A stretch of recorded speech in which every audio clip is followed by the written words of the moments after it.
তো এপিসোডটির শুরুতেই আমাদেরকে 4386 সালের পৃথিবী দেখানো হয়। মানে এটা বর্তমান থেকে 2300 বছরের পরের পৃথিবী ছিল, যেখানে মানুষ অনেক অ্যাডভান্স লেভেলে চলে গেছে। মানুষের কাছে এখন সুপার ন্যাচারাল শক্তি পর্যন্ত রয়েছে। মানুষ তাদের বিলাসিতার জন্য প্রযুক্তিকে একেবারে অন্য লেভেলে নিয়ে গিয়েছিল। কিন্তু কথা আছে না, যেখানে আলো থাকবে সেখানে আপনি ছায়ার দেখাও পাবেন। ঠিক তেমনি মানুষের এই শক্তির ভেতরেও কিছু ডেমন রয়েছে, যেগুলো সবার ঘুম হারাম করে রেখেছিল। আর আমরা দেখতে পাই কোথা থেকে যেন শহরের ভেতর একটি বিশাল আকৃতির ডেমন সুমন হয়। সে সেই শহরের ভেতর হামলা চালাতে থাকে। নিউজে বলা হয় এটি একটি লেভেল 5 এর ডেমন কিং, যার নাম হলো টুনশন। এটি অত্যন্ত ভয়ঙ্কর লেভেলের একটি ডেমন ছিল।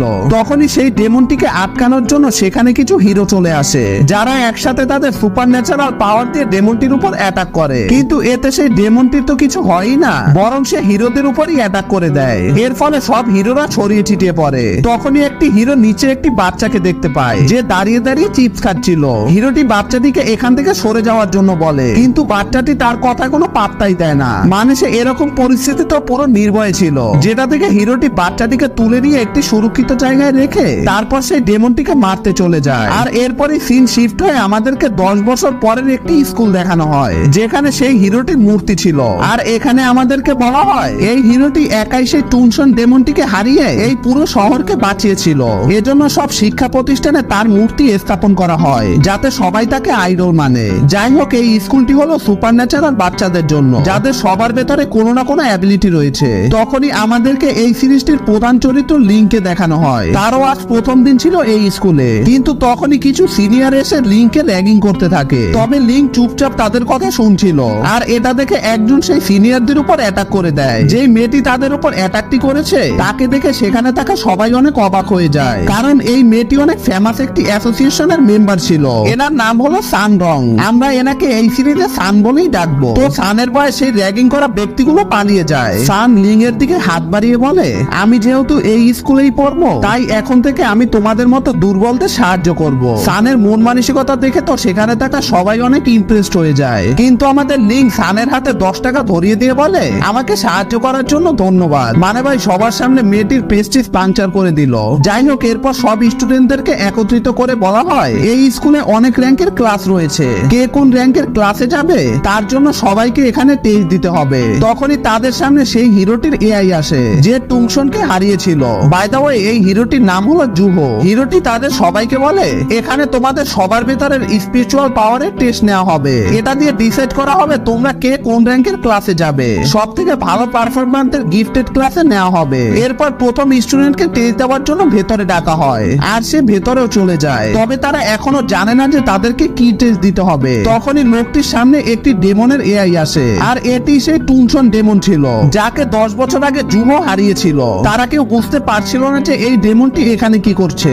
তখনই এখানের অর্গানাইজার তাদের সবাইকে বলে, ভয় পাবার কিছু নেই, টুনশন এই ক্যাম্পাসের নিচে সিল করা অবস্থায় রয়েছে। এটা শুধু ওর একটি স্পিরিচুয়াল কপি এআই। লোকটি সবাইকে এই টেস্টের রুল সম্পর্কে বলে। এই টেস্টে সবাইকে এই টুনশনের মাথায় পাঞ্চ মারতে হবে, এবং তাদের পাঞ্চের স্পিরিচুয়াল পাওয়ার হিসেব করে তাদেরকে তাদের র্যাঙ্ক অনুসারে ক্লাস দেওয়া হবে। তো সেই লোকটি যখন এআইটির মাথায় পাঞ্চ করে, তখন সে একটি প্রতিক্রিয়া বলে পিছনের দিকে গিয়ে আছড়ে পড়ে। আর সেই অর্গানাইজারটি, যার নাম হলো জুকাং, সে দেখে এই ছেলের ভিতরে কোনো স্পিরিচুয়াল পাওয়ারই নেই, যার কারণে সে তাকে সব থেকে লোয়ার র্যাঙ্কের ক্লাস জেনারেল ক্লাসে ফালায়। টুংশনের এআই হলো এর ভিতরে এত পাওয়ার দেখে সবাই একটু অবাক হয়ে যায়। তো এরপর এক এক করে স্টুডেন্টরা ভেতরে যেতে থাকে। তবে কারোরই তেমন স্পিরিচুয়াল পাওয়ার ছিল না, মানে সবাই জেনারেল ক্লাসেই পড়ছিল।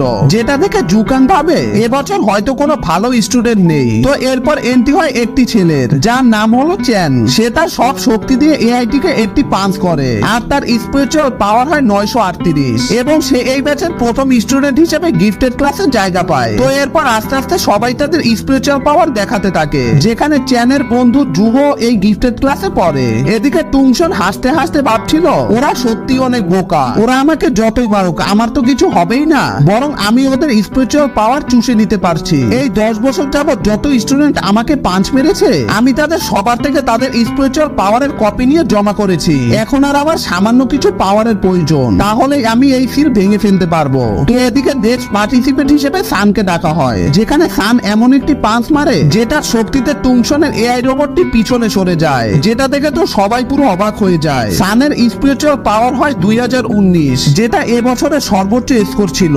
আর এরপরই আমাদের লিং এর নাম্বার আসে, যেখানে সবাই লিংকে দেখে বলছিল এই ছেলের স্পিরিচুয়াল পাওয়ার তো 5, ও ভেতরে গিয়ে তো কিছুই করতে পারবে না। অ্যাকচুয়ালি লিং সবাইকে বলেছে যে তার স্পিরিচুয়াল পাওয়ার মাত্র 5। লিং মনে মনে বলছিল আমাকে 400 কম স্কোর করতে হবে যাতে আমি জেনারেল ক্লাসে থাকতে পারি। সবাই বেশি স্কোর করতে চাইলেও লিং কেন কম স্কোর করতে চাইছে সেটা আপনারা একটু পরেই জানতে পারবেন। এদিকে টুনশন বলছিল আর মাত্র সামান্য কিছু পাওয়ার প্রয়োজন, তাহলে আমি এই ফিল ভেঙে পালাতে পারবো। তখনই সেই রুমে লিং এর এন্ট্রি হয়, আর লিংকে দেখেই কেন জানি টুনশন অনেক ভয় পেতে থাকে। তখনই আমাদেরকে সেদিনের দৃশ্য দেখানো হয় যেদিন জুহ টুনশনকে মারতে যায়। তবে এখানে জুহ টুনশনকে নয়, বরং টুনশনই জুহকে বাজেভাবে মারে এবং সে জুহকে মেরেই ফেলছিল। তখনই সেই ছোট্ট বাচ্চাটি এসে তার স্পিরিচুয়াল পাওয়ার দিয়ে টুনশনকে এক মারাত্মক হামলা করে। এখানে এই বাচ্চাটি টুনশনকে মারলেও সব ক্রেডিট পরে জুহ পায়। তো টুনশন এই পাস্টের কথা মনে করে লিংকে দেখে বুঝে যায় এই সেই বাচ্চা যে তাকে 10 বছর আগে ধরেছিল। লিং ভাবছিল আমাকে ওকে মারার নাটক করতে হবে যাতে কেউ আমার আসল শক্তি ধরতে না পারে। আর লিং এর অল্প পাওয়ারে সেখানে এমন শক্তি উৎপন্ন হয় যেটাতে টিভি ডিসপ্লে চলে যায়। আর কিছুক্ষণ পর যখন ডিসপ্লে আসে তখন দেখা যায় টুনশন উল্টো হয়ে পড়ে রয়েছে। আর স্ক্রিনের উপর লিং এর স্পিরিচুয়াল পাওয়ার এত বেশি দেখায় যে কেউ সেটা কাউন্টই করতে পারছিল না। লিং ভাবছিল আমি আমার শক্তি দেখাতে চাই না, তারপরও বারবার কেন এমনটা হয়ে যায়। জুকাং নিচে ছুটে এসে দেখে টুনশন মারা গিয়েছিল। তবে লিং তার শক্তি দিয়ে দেখে টুনশন মরার নাটক করে তারপর তার স্পিড ফর্মে এখান থেকে পালিয়ে গেছে। জুকাং লিং এর পাওয়ার দেখে তাকে গিফটেড ক্লাসে সিলেক্ট করে। তখন সিন শিফট হয়ে আমাদেরকে গিফটেড ক্লাসের দৃশ্য দেখানো হয়, যেখানে এই ক্লাসে উত্তীর্ণ হওয়া সব স্টুডেন্টরা এখানে এসে গিয়েছিল। তখন তাদের ম্যাম সবাইকে বলে আমি তোমাদেরকে এই সর্বপ্রথম ক্লাসে কিভাবে সুমনিং করতে হয় সেটা শিখাবো। তোমাদেরকে সর্বপ্রথম একটি সিল বানাতে হবে, তারপর সেটির ভিতর তোমাকে স্পিরিচুয়াল ফোর্স দেওয়ার সাথে সাথে সেখান থেকে তোমার সুমনিং হওয়া বস্তু বের হয়ে আসবে এবং এই সুমনিং বস্তু বা প্রাণীর পাওয়ার তোমাদের স্পিরিচুয়াল পাওয়ার সমান হবে। তোমার স্পিরিচুয়াল পাওয়ার যদি কম থাকে তাহলে এখান থেকে একটি জড় বস্তু বের হবে, আর তোমার স্পিরিচুয়াল পাওয়ার যদি বেশি থাকে তাহলে এখান থেকে একটি জীবন্ত বস্তু বের হবে। ম্যাম তাদের সবাইকে সিল কিভাবে করতে হয় এটা শিখিয়ে দিয়ে তাদের সবাইকে এই সুমনিং করতে বলে, যেখানে তাদের সবার সুমনিং থেকে বিভিন্ন ধরনের বস্তু বের হয়। তবে সান একটি কুকুরের মতো কিছু একটা সুমন করে, কিন্তু তার প্রাণীটা পুরোপুরি ভাবে আকৃতি পায়নি। এ থেকে বোঝা যাচ্ছিল তাদের সবার ভেতরে যে স্পিরিচুয়াল পাওয়ার রয়েছে সেটা একটি সম্পূর্ণ প্রাণী সুমনিং করার জন্য যথেষ্ট নয়। এর মানে তাদেরকে আরো অনেক ট্রেনিং করতে হবে। কিন্তু এখানে থাকা সবাই কিছু না কিছু সুমন করলেও লিং একদম চুপচাপ বসেছিল, যেটা দেখে ম্যাম তাকে বলে তুমি কি আমার লেকচার বুঝতে পারোনি? আমি কি তোমাকে আবারও সব বুঝাবো?